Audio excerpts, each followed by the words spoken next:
सोचिए, आप किसी बड़े एयरपोर्ट पर अपना ट्रॉली खींचते हुए गेट की तरफ जा रहे हैं। हाथ में बोर्डिंग पास है, मन में प्लान बना हुआ है, शादी में जाना है, ऑफिस मीटिंग है, शायद किसी का मेडिकल इमरजेंसी है। तभी अचानक स्क्रीन पर लाल रंग में फ्लैश होता है, इंडिगो फ्लाइट कैंसल्ड। अनाउंसमेंट आता है, लोग काउंटर के सामने भीड़ लगा लेते हैं। कोई रो रहा है, कोई गाली दे रहा है, कोई फोन पर बोल रहा है, यार फ्लाइट कैंसिल हो गई, अब क्या करूं। यही तस्वीर पिछले कुछ दिनों से पूरे इंडिया के कई एयरपोर्ट्स पर दिख रही है। दोस्तों, आज के इस वीडियो में हम डीप डाइव करने वाले हैं इस पूरे इंडिगो फ्लाइट्स कैंसिलेशन क्राइसिस में। पिछले कुछ दिनों में इंडिया की सबसे बड़ी एयरलाइन इंडिगो ने सैकड़ों फ्लाइट्स कैंसिल और डिले की हैं, जिससे हजारों पैसेंजर्स फंस गए, एयरपोर्ट पर लंबी लाइंस लग गईं और सोशल मीडिया पर भारी गुस्सा फूट पड़ा। हम स्टेप बाय स्टेप देखेंगे कि यह मैच शुरू कैसे हुआ, किस गवर्नमेंट रूल ने एयरलाइंस को अचानक झटका दिया, किस तरह प्लानिंग में गलती हुई, अभी ग्राउंड पर सिचुएशन क्या है, नॉर्मलिटी में लगभग कितने दिन लग सकते हैं, सरकार और एयरलाइन क्या कर रहे हैं और इन कैंसिलेशंस का आम लोगों और इंडिगो दोनों पर कितना बड़ा इम्पैक्ट पड़ा है। सबसे पहले समझ लेते हैं कि हुआ क्या है। रिपोर्ट्स के हिसाब से पिछले 4 से 5 दिनों में पूरे देश में इंडिगो की लगभग 1000 फ्लाइट्स कैंसिल या बैडली डिले हुई हैं। कुछ दिन तो ऐसा रहा कि एक ही दिन में 400 से 385 तक फ्लाइट स्केड्यूल से बाहर हो गई। दिल्ली, मुंबई, बेंगलुरु, हैदराबाद जैसे बड़े हब्स पर सिचुएशन सबसे ज़्यादा खराब रही, जहां एक ही दिन में 200 से ज़्यादा इंडिगो फ्लाइट्स प्रभावित हुई। कई एयरपोर्ट्स पर तो पैसेंजर्स को रात भर फ्लोर पर सोना पड़ा, कई को आखिरी टाइम पर दूसरे एयरलाइंस के महंगे टिकट्स लेना पड़े और कई लोग तो अपने इवेंट्स जैसे weddings, job interviews, exams miss कर गए। अब सबसे बड़ा सवाल, रीज़न क्या है? एयरलाइन ने ऑफिशियली बोला कि यह मिक्स है, new pilot duty rules, crew shortage, कुछ टेक्नोलॉजी ग्लिचेस, वेदर और एयरपोर्ट कंजेशन वगैरह। लेकिन अगर कोर में देखें तो असली ट्रिगर है नए फ्लाइट ड्यूटी टाइम लिमिटेशन यानी FDTL रूल्स, जो पायलट की सेफ्टी और फटीग मैनेजमेंट के लिए बनाए गए थे। ये रूल्स DGCA ने 2024 में नोटिफाई किए थे और 2025 में 2 फेजेस में लागू करने थे। लेकिन इंडिगो इनको हैंडल करने में बाकी एयरलाइंस के मुकाबले ज़्यादा बैडली फंस गया। अब सिंपल लैंग्वेज में समझते हैं कि ये FDTL रूल्स हैं क्या। पहले एयरलाइंस को हफ्ते में पायलट को 36 आवर्स कंटिन्यूस रेस्ट देना होता था। नए रूल्स के तहत इसे बढ़ाकर 48 आवर्स कर दिया गया ताकि पायलट को ज़्यादा प्रॉपर रेस्ट मिल सके। नाइट ऑपरेशंस के लिए भी रूल्स कड़े हो गए। नाइट की डेफिनेशन रिवाइज हुई। नाइट लैंडिंग्स पर कैप लगा कि एक पायलट हफ्ते में लिमिटेड नाइट लैंडिंग्स ही कर सकता है और लगातार नाइट ड्यूटीज़ पर भी रिस्ट्रिक्शन लगा दी गई। साथ ही ये भी रूल आया कि पायलट की नॉर्मल पर्सनल लीव को मैंडेटरी रेस्ट के अंदर नहीं गिना जाएगा ताकि एयरलाइंस लीव को रेस्ट के नाम पर मिसयूज न कर सके। ऑन पेपर ये रूल्स पैसेंजर्स और पायलट्स दोनों की सेफ्टी के लिए बहुत अच्छे लगते हैं, क्योंकि दुनिया भर में एक्सीडेंट्स में फैटीग एक बड़ा फैक्टर रहा है। यहाँ सवाल ये उठता है कि अगर ये रूल्स सारे एयरलाइंस पर लागू हैं तो सबसे ज़्यादा हिट सिर्फ इंडिगो ही क्यों हुआ? इसका आंसर 2-3 लेयर्स वाला है। पहली बात, इंडिगो की मार्केट शेयर 60% से ज़्यादा है, यानी कंट्री की आधी से ज़्यादा डोमेस्टिक एयर ट्रैवल इस एक एयरलाइन के भरोसे चल रही थी। इसका मतलब स्केड्यूल बहुत टाइट, एयरक्राफ्ट यूटिलाइजेशन बहुत एग्रेसिव और क्रू रोस्टर में बफर बहुत कम। दूसरी बात, रिपोर्ट्स ये भी कहती हैं कि जैसे ही FDTL रूल्स का सेकंड फेज नवंबर 1 से शुरू हुआ, उसी time Airbus A320 family aircraft के लिए एक emergency software patch roll out हुआ, जिसने क्रू शेड्यूलिंग सिस्टम में ग्लिच क्रिएट कर दिया। यानी जिस समय एयरलाइन पहले से क्रू की कमी और नए रूल से टाइट थी, उसी समय टेक्नोलॉजी ने भी एक्स्ट्रा कंफ्यूजन पैदा कर दी और डोमिनो इफेक्ट शुरू हो गया। डोमिनो इफेक्ट का मतलब क्या? मान लीजिए एक दिन किसी एयरपोर्ट पर कुछ फ्लाइट्स क्रू की कमी या रोस्टर इश्यू की वजह से कैंसिल हुई। जो पैसेंजर्स पीछे रह गए उन्हें अगले दिन की फ्लाइट्स पर एडजस्ट करना पड़ा। इससे अगले दिन की फ्लाइट्स ओवरलोड हो गईं। उसी दौरान नए FDTL रूल्स की वजह से कई पायलट्स को मैंडेटरी एक्स्ट्रा रेस्ट के लिए रोस्टर से निकालना पड़ा।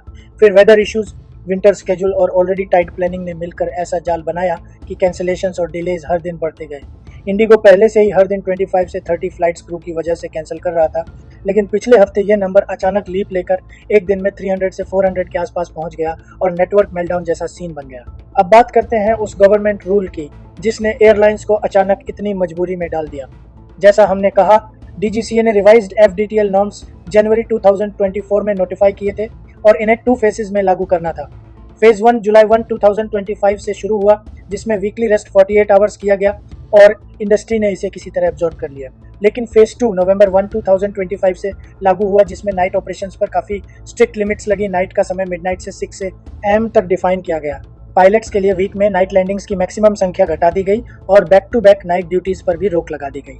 यही वो रूल्स हैं जिनके इन्फोर्समेंट के बाद इंडिगो का क्रू रोस्टर बुरी तरह इम्बैलेंस हो गया और फ्लाइट्स बड़े स्केल पर कैंसिल होने लगी। अब सवाल आता है, सरकार क्या कर रही है? सिर्फ रूल बना के बैठ गई या क्राइसिस देखकर एक्शन भी लिया? जैसे जैसे सोशल मीडिया पर वीडियोज आने लगे, एयरपोर्ट्स भीड़ से भरने लगे और न्यूज़ चैनल्स पर इंडिगो क्राइसिस ट्रेंड करने लगा, सिविल एविएशन मिनिस्ट्री और DGCA दोनों एक्टिव हुए। सबसे पहले इंडिगो को कुछ रूल्स में टेम्पररी रिलीफ दिया गया, जैसे नाइट ड्यूटी से जुड़े कुछ रेस्ट्रिक्शंस को फरवरी 10 तक के लिए रिलैक्स किया गया और वीकली रेस्ट में लीव को काउंट न करने वाले रूल को कुछ समय के लिए वापस सॉफ्टन किया गया ताकि एयरलाइंस इमीडिएट क्रू शॉर्टेज से थोड़ा बाहर आ सकें। साथ ही सरकार ने यह भी कहा कि रिवाइज्ड एफडीटीएल नियमों की इम्प्लीमेंटेशन को फिलहाल अबेयंस में रखा जाएगा और हाई लेवल इंक्वायरी करेगी कि प्लानिंग में कहाँ चूक हुई और पैसेंजर्स को इतना सफ़र क्यों करना पड़ा। इधर गवर्नमेंट ने सिर्फ रूल्स रिलैक्स नहीं किए बल्कि पैसेंजर्स को प्रोटेक्ट करने के लिए भी कुछ कड़े कदम उठाए। डोमेस्टिक एयरफेयर्स कई रूट्स पर आसमान छूने लगे थे। लोग बता रहे थे कि कुछ सेक्टर्स में नॉर्मल से डबल से भी ज़्यादा फेयर कोट हो रहा था। इस पर मिनिस्ट्री ने सभी एयरलाइंस के लिए फेयर कैप्स लगा दिए, यानी कि स्पेसिफिक डिस्टेंस वाले रूट्स के लिए मैक्सिमम किराया तय कर दिया गया ताकि क्राइसिस का फायदा उठाकर कोई भी पैसेंजर्स को लूट न सके। रेलवेज ने भी स्टेप इन किया और कई प्रीमियम ट्रेन में एक्स्ट्रा कोचेज लगा दिए। कुछ जगहों पर स्पेशल ट्रेन भी आई गई ताकि जो लोग फ्लाइट्स कैंसिल होने से फंस गए थे उन्हें कम से कम बैकअप ट्रैवल ऑप्शन मिल सके। साथ ही इंडिगो को साफ निर्देश दिया गया कि जितनी भी फ्लाइट्स कैंसिल हुई हैं उनका रिफंड जल्दी से जल्दी प्रोसेस किया जाए, डिले हुआ तो रेगुलेटरी एक्शन होगा। अब ग्राउंड पे सिचुएशन अभी क्या है? रिपोर्ट्स के मुताबिक यह क्राइसिस अपने पीक से थोड़ा नीचे आ चुका है। एयरलाइन का कहना है कि वो अपना लगभग 95% नेटवर्क दोबारा रिस्टोर कर चुका है, यानी ज़्यादातर रूट्स पर फ्लाइट्स चल रही हैं, लेकिन अभी भी रोजाना कैंसिलेशंस और हैवी डिलेज हो रहे हैं, खासकर बड़े मेट्रो एयरपोर्ट्स पर। कुछ एयरपोर्ट्स जैसे दिल्ली और मुंबई अभी भी इंडिगो कैंसिलेशन से परेशान हैं, लेकिन नंबर पहले की तुलना में कम हुआ है। दूसरी तरफ गवर्नमेंट सोर्सेस और कुछ रिपोर्ट्स ये कह रहे हैं कि अगर सब कुछ प्लान के हिसाब से चला तो अगली कुछ डेट्स यानी रफली नेक्स्ट 3 to 5 डेज में ऑपरेशंस काफ़ी हद तक नॉर्मल हो सकते हैं। हालांकि पूरी तरह स्टेबिलिटी लाने में थोड़ा ज़्यादा टाइम लग सकता है। तो अब सबसे प्रैक्टिकल सवाल, नॉर्मलसी पूरी तरह बहाल होने में लगभग कितने दिन लगेंगे? इंडिगो की तरफ से जो संकेत आए हैं उनके अनुसार एयरलाइन को उम्मीद है कि रफली दिसंबर 10 से लेकर दिसंबर 15 के बीच नेटवर्क काफ़ी हद तक स्टेबल हो जाएगा, बशर्ते कोई नया वेदर इशू या टेक्निकल ग्लिच ना आए। एविएशन एक्सपर्ट्स कह रहे हैं कि इतने बड़े नेटवर्क में रोस्टर रीसेट करने, पायलट्स को नए रूल्स के हिसाब से असाइन करने और बैकलॉग क्लियर करने में नेचुरली कुछ दिन लगते हैं, स्पेशली जब आप ऑलरेडी पीक सीजन में हो और सीट्स फुल हो। तो सेफ एस्टिमेट यह है कि आने वाले 1 वीक तक पैसेंजर्स को अभी भी कुछ लेवल की अनप्रेडिक्टेबिलिटी फेस करनी पड़ेगी, लेकिन सिचुएशन धीरे धीरे इम्प्रूव होती जाएगी। अब बात करते हैं आम लोगों की जिंदगी पर पड़े इम्पैक्ट की, क्योंकि हर कैंसिल फ्लाइट के पीछे सिर्फ PNR नंबर नहीं, एक इंसानी कहानी होती है। कई लोग वेडिंग्स मिस कर गए, किसी का वीज़ा अपॉइंटमेंट था, किसी का क्रूशियल जॉब इंटरव्यू, किसी स्टूडेंट की एंट्रेंस एग्जाम और कोई पेशेंट ट्रीटमेंट के लिए ट्रैवल कर रहा था। एयरपोर्ट्स पर सीन्स ऐसे थे कि लोग कारपेट पर बैठे रो रहे हैं, बच्चे थक कर फ्लोर पर सो रहे हैं, एल्डर्स घंटों लंबी क्यूज में खड़े खड़े परेशान हो रहे हैं जिनको अल्टरनेट फ्लाइट्स मिली। उन्होंने कई बार डबल या ट्रिपल फेयर देकर टिकट्स ली, होटल और फूड का एक्स्ट्रा खर्चा उठाया। कुछ को तो नियर बाई सिटीज रोड या ट्रेन से जाना पड़ा। इमोशनल स्ट्रेस अलग, फाइनेंशियल लॉस अलग, और इन सब के बीच सबसे बड़ा कंप्लेंट यही रहा कि कम्युनिकेशन क्लियर नहीं था। कई लोगों को आखिरी मोमेंट पर कैंसिलेशन SMS मिला या एयरपोर्ट पहुंचने के बाद पता चला। जहां तक सवाल है इंडिगो के मॉनेटरी इम्पैक्ट का, एग्जैक्ट नंबर तो एयरलाइन ही बताएगी, लेकिन ब्रॉडली देखा जाए तो नुकसान मल्टी करोड़ ब्रैकेट में जाता दिख रहा है। हर कैंसिल हुई फ्लाइट का मतलब है लॉस्ट रेवेन्यू, लेकिन साथ में ये भी अफेक्टेड पैसेंजर्स को रिफंड देना, कई केसेस में कॉम्पेंसेशन या मील और होटल वाउचर्स देना, क्रू और एयरक्राफ्ट की रीपोजिशनिंग कॉस्ट, और सबसे बड़ा इंटेंजिबल लॉस, ब्रांड डैमेज। जब किसी एयरलाइन की रिलायबिलिटी पर इतना बड़ा क्वेश्चन मार्क लग जाता है तो फ्यूचर बुकिंग्स पर भी असर पड़ता है। कॉर्पोरेट क्लाइंट्स अल्टरनेटिव ऑप्शंस देखने लगते हैं और रेगुलेटर्स भी एक्स्ट्रा स्क्रूटिनी में चले जाते हैं। साथ ही गवर्नमेंट द्वारा लगाए गए फेयर कैप से भी शॉर्ट टर्म में रेवेन्यू पर प्रेशर आएगा, क्योंकि क्राइसिस के टाइम हाई फेयर चार्ज करके जो एक्स्ट्रा पैसा कमा सकते थे अब उस पर लिमिट लग चुकी है। इस पूरे एपिसोड से कुछ बड़े लेसन्स भी निकलते हैं। एयरलाइंस के लिए सबसे बड़ा लेसन यह है कि आप एंडलेस ग्रोथ और अल्ट्रा टाइट स्केजुलिंग पर ही भरोसा नहीं कर सकते। सेफ्टी रूल्स सख्त होंगे, क्लाइमेट और टेक्नोलॉजी दोनों अनप्रेडिक्टेबल हैं, और ऐसे में कोई भी कैरियर अगर मिनिमम बफर और मिनिमल स्लैक पर चलेगा तो किसी भी रेगुलेटरी चेंज से कोलैप्स की सिचुएशन बन सकती है। गवर्नमेंट और DGCA के लिए लेसन यह है कि इम्प्लीमेंटेशन भले ही सेफ्टी के लिए हो, लेकिन कम्युनिकेशन और ट्रांजिशन प्लानिंग बहुत क्लियर, टाइम बाउंड और रियलिस्टिक होनी चाहिए, खासकर उस एयरलाइन के साथ जो मार्केट का इतना बड़ा हिस्सा हैंडल कर रही हो।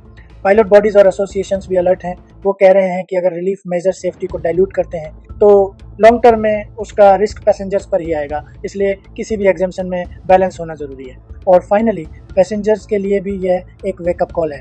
हम अक्सर चीपेस्ट टिकट देखकर एक ही एयरलाइन पर पूरी डिपेंडेंसी बना लेते हैं, लेकिन अब शायद ज़रूरी है कि क्रिटिकल ट्रैवल डेट्स के लिए थोड़ा कुशन टाइम रखें। ट्रैवल इंश्योरेंस जेन्युइनली कंसीडर करें और हमेशा बैकअप प्लान दिमाग में रखें।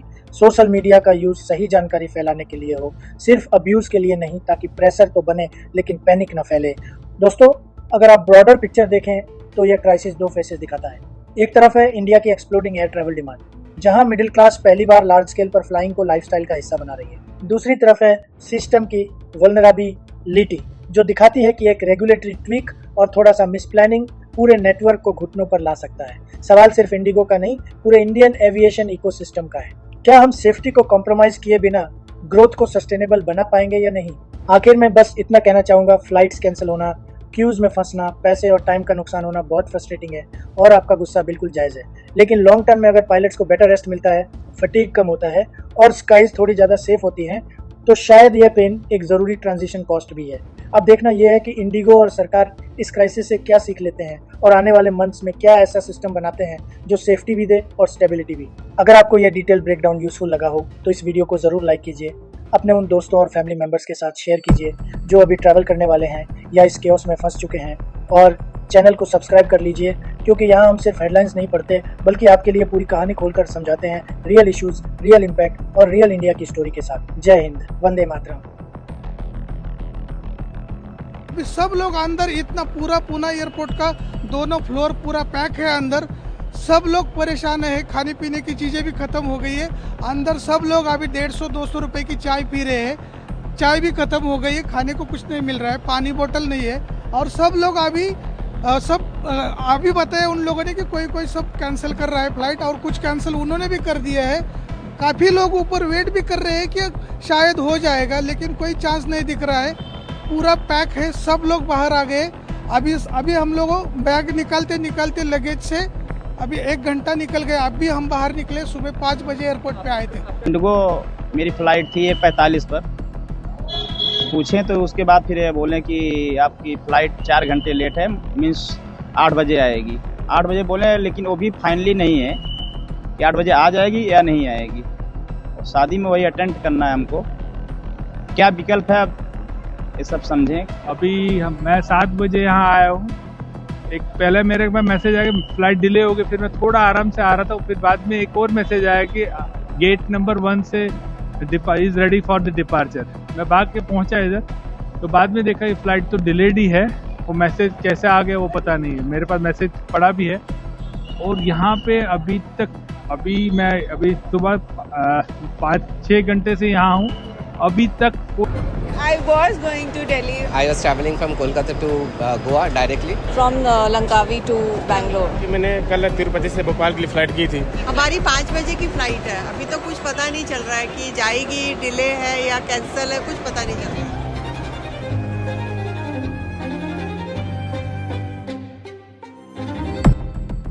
I was going to Delhi and go for my brother's daughter's wedding. It's tomorrow and I'm just gonna miss all the functions and I don't know, they have no alternatives. It's so frustrating. मुझे तिरुपति से Bangalore drop किया गया, मेरा baggage तो था उसी में था, भोपाल डिलीवर होना था वो। मैं बाहर आया ब्रेकफास्ट करने के लिए, फिर मुझे पता चला जब अंदर गया मैं बोर्डिंग पास लेके स्कैन किया गया तो फ्लाइट कैंसिल बताई गई। मैं परेशान हो गया कि हुआ क्या आखिर, ना कोई नोटिफिकेशन आया, ना कोई मैसेज आया, कुछ भी नहीं आया, डायरेक्ट फ्लाइट कैंसिल हो गई। I'm planning to try to see how to go back to Kolkata. The Kolkata flight ticket is also very high and I can't take that because it's almost like 25,000-30,000 per head and the 3 people. So what is the price difference you're seeing? How much is the flight to Ranchi Indigo flight? It was around 6,000. 6,000. Now it is around 25,000 per person. Cancellations were made for today as to align our crew and planes to be where they need to start afresh tomorrow morning. Earlier measures of the last few days regrettably have proven not to be enough. So we've decided today for a reboot of all our systems and schedules, resulting in the highest number of cancellations so far, but imperative for progressive improvements starting as from tomorrow. With these actions, we expect tomorrow to have cancellations below 1,000. The support of DGCA in providing specific FDTL implementation relief is of great help. Still, there's lots of work in progress. But going forward from here, in alignment with the Ministry of Civil Aviation and DGCA, we do expect to further improve every day. Given the size, scale and complexity of our operation, it will take some time to return to a full normal situation, which we do anticipate between the 10th and the 15th of December. I do understand that these disruptions have caused much discomfort to our customers and has shaken their belief in Indigo's reliability, so carefully built over these past 19 years. My colleagues, all the great Indigo teams and frontline staff have been working relentlessly to address the situation. Rest assured, we are doing everything in our control to not only restore your trust and belief, but strengthen it further over time. Thank you for your patience, understanding and kindness during this difficult time. We shall keep you updated on an ongoing basis.